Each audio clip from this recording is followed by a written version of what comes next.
By the time I get the nerve up, it would have been our turn in line anyway. Just as I thought, the woman was soon gone, leaving nothing behind but the smell of soot and a bad taste in my mouth. We got rung up, made small talk, paid, and left the store. My purse was a bit heavier, and little Jane was none the wiser. I couldn't wait to get home and see what my grab bag contained. Well, hello, darlings and lovers of the macabre. Welcome back to Musey's Modern Dreadfuls. And today, I am finally finishing part 2 of my Christmas story. I will explain at the end if you care to listen. But without too much chin-wagging, let's just get into it. My gift at my company Christmas party kills germs, as well as my coworkers. Part 2. My purse was a bit heavier, and little Jane was none the wiser. I couldn't wait to get home and see what my grab bag contained. The ride home was silent. I'd avoided speaking to Tanya and pretended to concentrate on my phone as she drove. If we began talking, she'd get comfortable. And when she got comfortable, she brought up her brother. I know she meant well, and I missed him too. Just in a different way. Sure, she grew up with him, but he was the love of my life. It still hurt to talk about it. After the door to my room was tightly closed, I emptied the contents of my purse onto my bed. It was due to be cleaned out soon anyway. A slight frown formed on my face when I noticed that a lot of them were Halloween shapes. They looked like individual handmade soaps and all smelled incredible.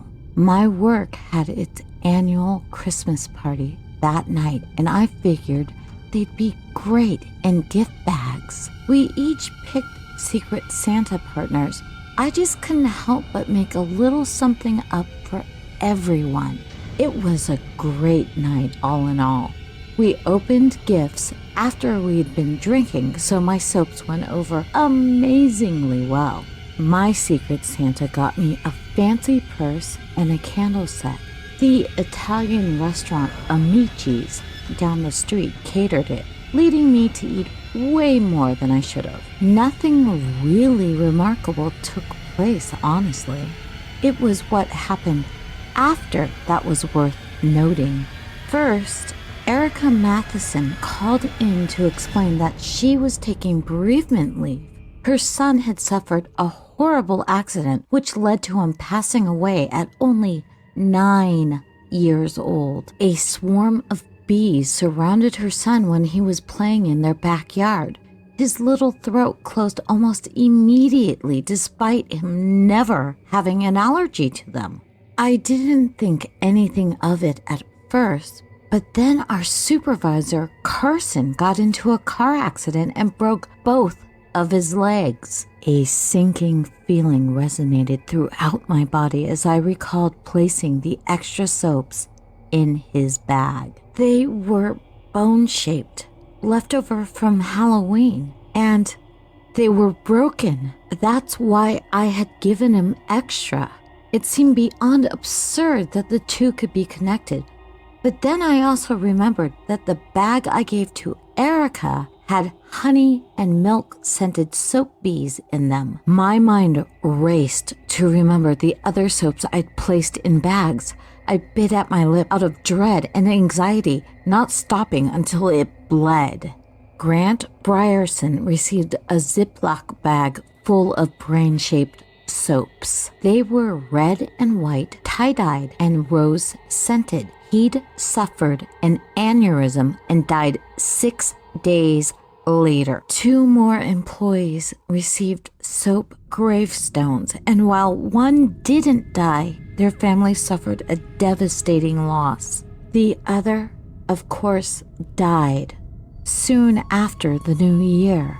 In my state of hysteria, a flood of warmth came over me to remember giving the new girl, Cassandra Pete, seashell and rose-shaped soaps. At that moment, there was no conceivable way in my mind that those could turn turn out to be harmful, much less cause death. Regretfully, the newspapers proved otherwise. Like I mentioned before, she was new, so with all the tragedy taking place, no one thought twice when she didn't return to the office. I mean, who the hell would have? But on page A5 of the local newspaper, yes, we still got those, there was an article about a local girl who'd been taken out on a boat and didn't make it back. Investigators found evidence of gunpowder on the inside of her boyfriend's boat, along with a box of roses. There were scattered rose petals and stem pieces.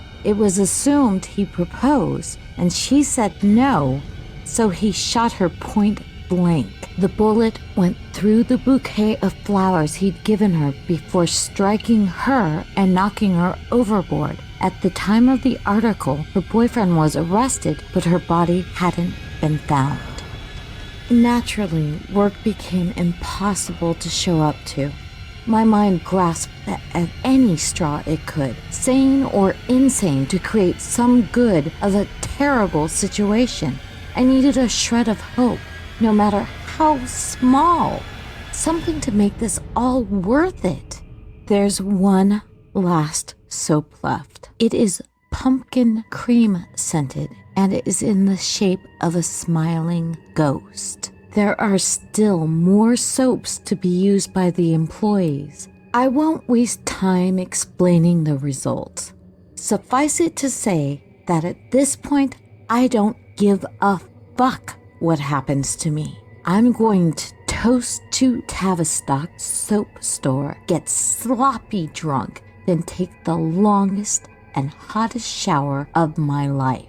I will use my ghost soap, and one of two things will happen. Either my husband's disincorporated spirit will materialize in our home and keep me company until it's my time to join him, or it will end my own life, quickening the path to reuniting with my love.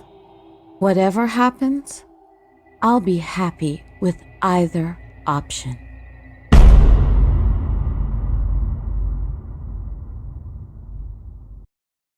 And that was part 2, also the finale of My Gift at My Company Christmas Party Kills Germs, as well as My Coworkers, by my very good friend Bunny B03. And if you want some information on what's coming up and so forth, hang in there and I will give you some information. However, for those of you taking off now, I hope you had a wonderful holiday, and I do hope that 2021 winds up being a great year. It's been a weird start. Yeah, I'll leave it at that. Now, for those of you who have been waiting to hear about the big collab on Dr. Creepin's channel, it was released as a surprise on Christmas Eve, and it is up and on his channel right now.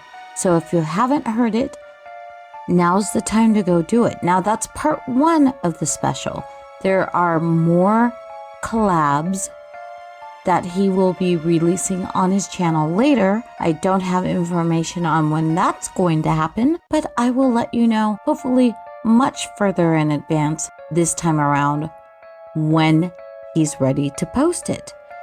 And that's it for today, you guys. Thank you for hanging out. Sorry I was gone out of town, and then, all this craziness broke out. So, yippee-ki-yay, Musey lovers. I will talk to you soon, and take care of yourself, stay safe, and in spite of everything going on, please have a wonderful 2021, and I'll be here. I know I was gone for a while. I was on vacation, then all this craziness broke out, so I do apologize. I thought I'd be able to record for you while I was gone, but I was unable to this time. Oh, yes, one last thing. So, you know that I love to cover Hyper Obscura, and if you look in my playlist, there will be a section devoted to only hyper obscura stories. So I'm excited to add that to our playlist. In the meantime, that's it. Mwah! Take care of yourselves and stay safe. All right. Bye now.